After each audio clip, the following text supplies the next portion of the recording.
We've all heard the saying, you're only as old as you feel. And I truly believe there's so much truth to that. But sometimes, even when we feel good, we might be unknowingly doing things that are actually working against us, especially as we journey further into our 70s and beyond. Have you ever noticed how some of the healthy habits we've been told to follow our entire lives just don't seem to be having the same effect anymore? Maybe you're feeling more tired, more achy, or just not quite yourself, even though you're diligently following all the rules. Well, the truth is, what's considered healthy in your 30s, 40s, or even 60s might not be the best approach once you reach your 70s. Our bodies change, our needs change, and what supports longevity in our younger years can sometimes, surprisingly, detract from it later in life. And that's exactly what we're going to talk about today.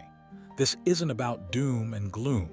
It's about empowering you with knowledge so you can make informed choices and live your longest, healthiest, and happiest life.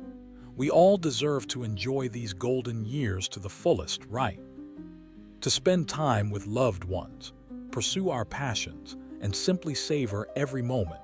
In this video, we're going to uncover 5 common healthy habits that might actually be shortening your lifespan after 70.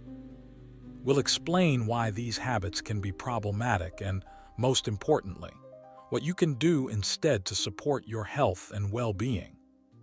Think of this as a friendly guide to navigating the often confusing world of aging and wellness, tailored specifically for those of us who have earned a few extra wrinkles and wisdom lines along the way. So, settle in, grab a cup of tea, and let's dive in. Your best years are still ahead. Let's start with the first potentially problematic habit, overdoing the cardio. Now, I know what you're thinking. Cardio is good for the heart. We've been told this for decades, and you're right to a point. Regular physical activity is absolutely crucial for maintaining a healthy heart, managing weight, and boosting overall well-being. But like anything, moderation is key.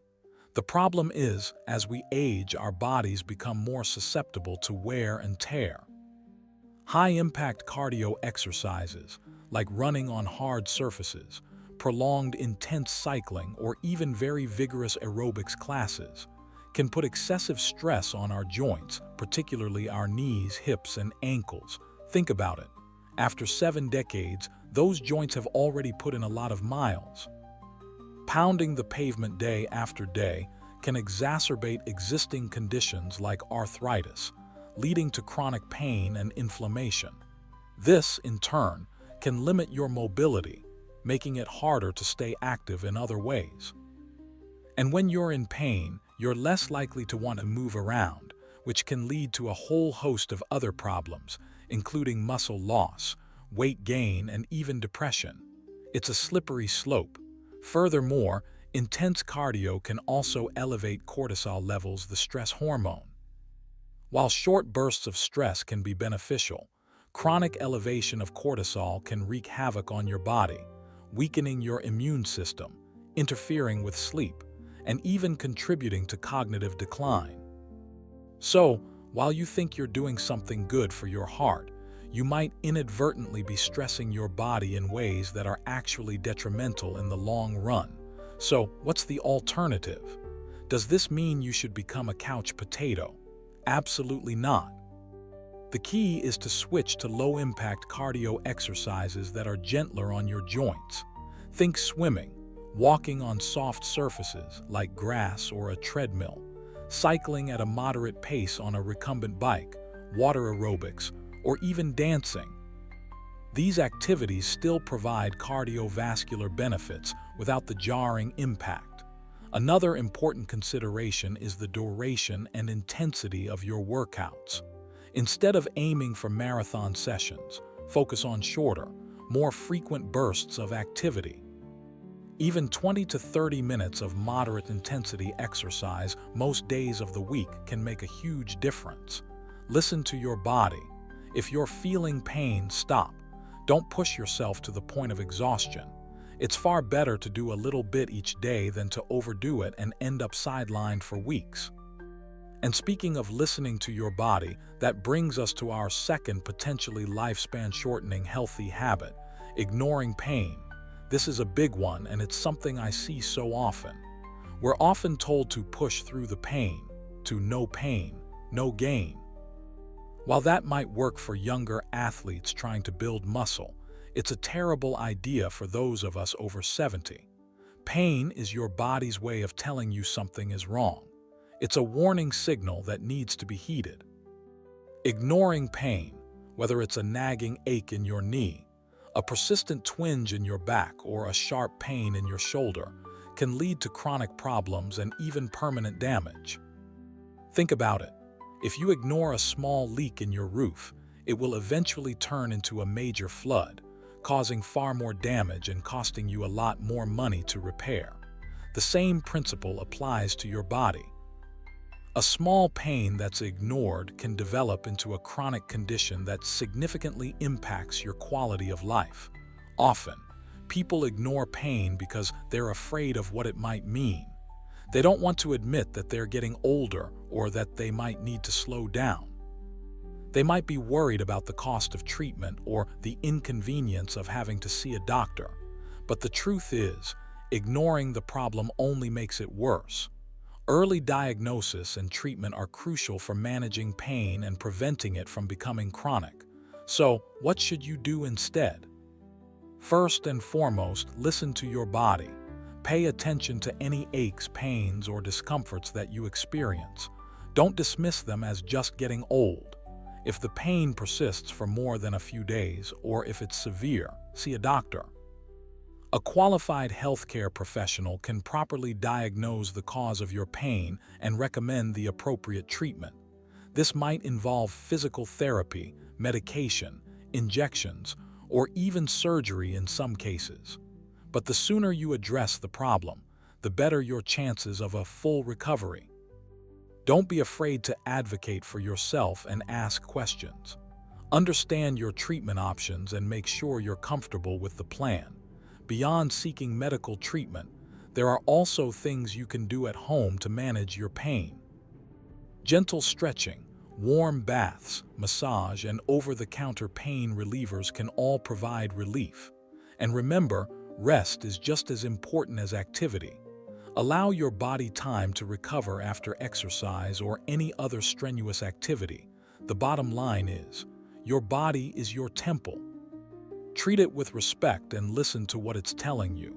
Ignoring pain is not a sign of strength. It's a sign of neglect. Prioritize your health and well-being, and don't be afraid to seek help when you need it. It's an investment in your future happiness and longevity. Now that we've covered the dangers of overdoing cardio and ignoring pain, let's move on to another surprising habit that might be doing more harm than good: extreme dieting. We've all been bombarded with messages about the importance of maintaining a healthy weight, especially as we get older.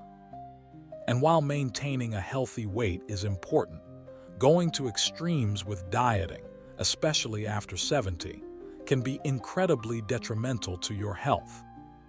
I'm talking about those restrictive diets that promise rapid weight loss by cutting out entire food groups or severely limiting your calorie intake. The kind of diets that leave you feeling hungry, deprived, and frankly, miserable. The problem with extreme dieting is that it often leads to muscle loss. As we age, we naturally lose muscle mass, a process known as sarcopenia. This muscle loss can lead to weakness, decreased mobility, and an increased risk of falls. Restrictive diets accelerate this process by depriving your body of the essential nutrients it needs to maintain muscle mass. When you drastically cut calories, your body starts breaking down muscle tissue for energy, which further weakens you and slows down your metabolism. Think of your muscles as your engine. They're what allow you to move, to lift, to walk, to do all the things you enjoy. When you lose muscle mass, your engine becomes less efficient and you have less energy to do the things you love. It's a vicious cycle. You lose muscle, you become less active, you lose even more muscle. Furthermore, extreme dieting can also lead to nutrient deficiencies. As we age, our bodies become less efficient at absorbing certain nutrients like vitamin B12, calcium, and vitamin D. Restrictive diets that eliminate entire food groups can exacerbate these deficiencies, leading to a range of health problems, including fatigue, bone loss, and cognitive decline. It's like trying to build a house with missing bricks eventually. The structure will crumble. Also, let's not forget the impact on your mental and emotional well-being. Extreme dieting can lead to feelings of deprivation, anxiety, and even depression. Constantly worrying about what you can and can't eat can take a toll on your mental health and make it harder to enjoy life. Food should be a source of pleasure, not a source of stress. Remember those wonderful family meals, those celebrations filled with delicious food. Restricting yourself constantly can rob you of those joys. So, what's the answer? Ditch the restrictive diets and focus on nourishing your body with a balanced and varied diet that includes plenty of fruits, vegetables, lean protein, and whole grains. Instead of focusing on what you can't eat, focus on what you can eat. Load up on nutrient-rich foods that will support your health and well-being. Prioritize protein to help maintain muscle mass. Include sources like fish, chicken, beans, lentils, and tofu in your diet. Make sure you're getting enough calcium and vitamin D to support bone health. Dairy products, leafy green vegetables, and fortified foods are good sources of these nutrients. And don't forget about healthy fats. Omega-3 fatty acids found in fatty fish, nuts, and seeds are essential for brain health and reducing inflammation. Focus on eating regular meals and snacks throughout the day to keep your blood sugar levels stable and prevent cravings. And most importantly, enjoy your food. Savor each bite and appreciate the flavors and textures. Food is one of life's great pleasures, so don't deprive yourself of it. It's about balance, not deprivation. A little treat now and then is perfectly fine. Depriving yourself completely will only lead to cravings and eventually, a binge. It's far better to enjoy a small portion of something you love than to completely abstain and then overindulge later. Think of it as a marathon, not a sprint. Sustainable, long-term changes are far more effective than quick fixes. And that brings us to our next potentially harmful habit, social isolation in the name of self-care. Now, self-care is incredibly important, especially as we get older. Taking time for yourself to relax, recharge, and do things you enjoy is crucial for your mental and emotional well-being. But there's a big difference between healthy solitude and isolating yourself from others. Sometimes, people use self-care as an excuse to withdraw from social activities and spend all their time alone, and that can be incredibly detrimental to your health. Humans are social creatures. We thrive on connection and interaction with others. Social isolation can lead to loneliness, depression, anxiety, and even cognitive decline. Studies have shown that people who are socially isolated are at a higher risk of developing heart disease, stroke, and Alzheimer's disease. It's like a plant that's deprived of sunlight and water, it withers and dies. Think about the people in your life who bring you joy and support. Your family, your friends, your neighbors, your church group, your book club. These are the people who make your life richer and more meaningful. When you isolate yourself from them, you're depriving yourself of that vital connection. Sometimes, people isolate themselves because they're afraid of being a burden to others.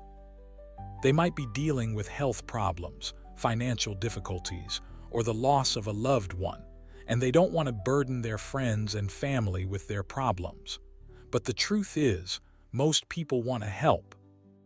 Reaching out to others and sharing your struggles can actually strengthen your relationships and provide you with much-needed support. Other times, people isolate themselves because they simply don't know how to connect with others. They might have moved to a new area, lost touch with old friends, or feel intimidated by social situations. But it's never too late to make new friends and build new connections. So, what can you do to combat social isolation? Make an effort to stay connected with your loved ones. Call them, visit them, write them letters, send them emails, anything to stay in touch. Join a club or group that interests you. There are countless opportunities to meet new people and pursue your passions, whether it's a book club, a gardening club, a hiking group, or a volunteer organization. Get involved in your community. Volunteer at a local soup kitchen, visit residents at a nursing home, or help out at a school event. Helping others is a great way to feel good about yourself and make new friends. Embrace technology to connect with others. Video calls, social media, and online forums can help you stay in touch with loved ones who live far away and connect with people who share your interests. The key is to be proactive. Don't wait for others to reach out to you. Take the initiative to connect with them. It might feel uncomfortable at first, but the rewards are well worth the effort. Remember, you're not alone. There are countless people who are just as eager to connect with others as you are. All it takes is a little effort and a willingness to put yourself out there. Next, we'll dive into a final seemingly healthy habit that can shorten your lifespan: over-reliance on supplements without consulting a doctor. The supplement industry is booming. Everywhere you look, you see advertisements for vitamins, minerals, herbs, and other supplements that promise to boost your health, prevent disease, and even reverse the aging process. And while some supplements can be beneficial, especially if you have a specific nutrient deficiency, over-relying on them without consulting a doctor can be a risky business, particularly after 70. We often think, oh, it's just a vitamin, it can't hurt. But that's not always the case. Supplements are not regulated as strictly as medications, which means that their quality and safety can vary widely. Some supplements may contain ingredients that are not listed on the label, or they may be contaminated with harmful substances. And even if a supplement is safe and pure, it might not be effective, or it might interact negatively with other medications you're taking. Think about it. You wouldn't start taking a new prescription medication without talking to your doctor first, right? You'd want to make sure it's safe for you, that it won't interact with any other medications you're taking, and that it's actually going to address your specific health needs. The same principle applies to supplements. Furthermore, many people take supplements in the hope of compensating for a poor diet or unhealthy lifestyle. But supplements are not a substitute for healthy habits. They're supplements to a healthy lifestyle, not replacements for it. If you're not eating a balanced diet, getting enough exercise, and managing your stress, no amount of supplements is going to make you healthy. It's like trying to patch a leaky boat with duct tape. Instead of fixing the hole, it might provide a temporary fix, but eventually, the boat will sink. Overdosing on certain vitamins and minerals can also be harmful. For example, taking too much vitamin A can lead to liver damage, bone loss, and birth defects.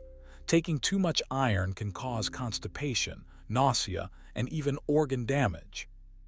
And taking too much calcium can increase your risk of kidney stones and heart problems. So, what's the alternative? Before you start taking any supplements, talk to your doctor. They can assess your individual needs, identify any potential deficiencies, and recommend the appropriate supplements and dosages.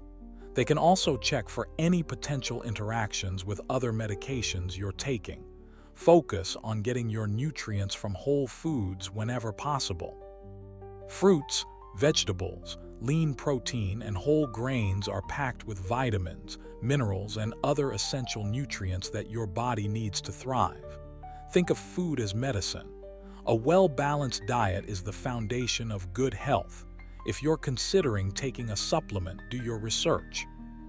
Look for reputable brands that have been tested by independent third-party organizations. And always read the label carefully and follow the recommended dosage. Don't assume that more is better. And remember, supplements are not a magic bullet. They're not going to cure all your ills or reverse the aging process. But if you use them wisely and in consultation with your doctor, they can be a valuable tool for supporting your health and well-being.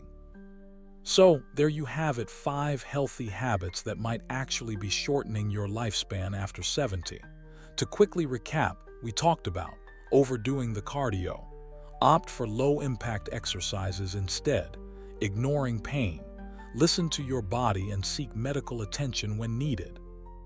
Extreme dieting, nourish your body with a balanced and varied diet. Social isolation in the name of self-care. Stay connected with your loved ones and engage in social activities. Over-reliance on supplements without consulting a doctor. Talk to your doctor before taking any supplements and focus on getting your nutrients from whole foods. Remember, these are just guidelines. Everyone is different, and what works for one person might not work for another. The most important thing is to listen to your body, pay attention to your individual needs, and make informed choices about your health. Don't let these healthy habits hold you back from living your best life. By making small changes and being mindful of your health, you can extend your lifespan, improve your quality of life, and enjoy many more happy and fulfilling years. You've already lived a long and rich life, and you deserve to enjoy every moment of it now. I'd love to hear from you.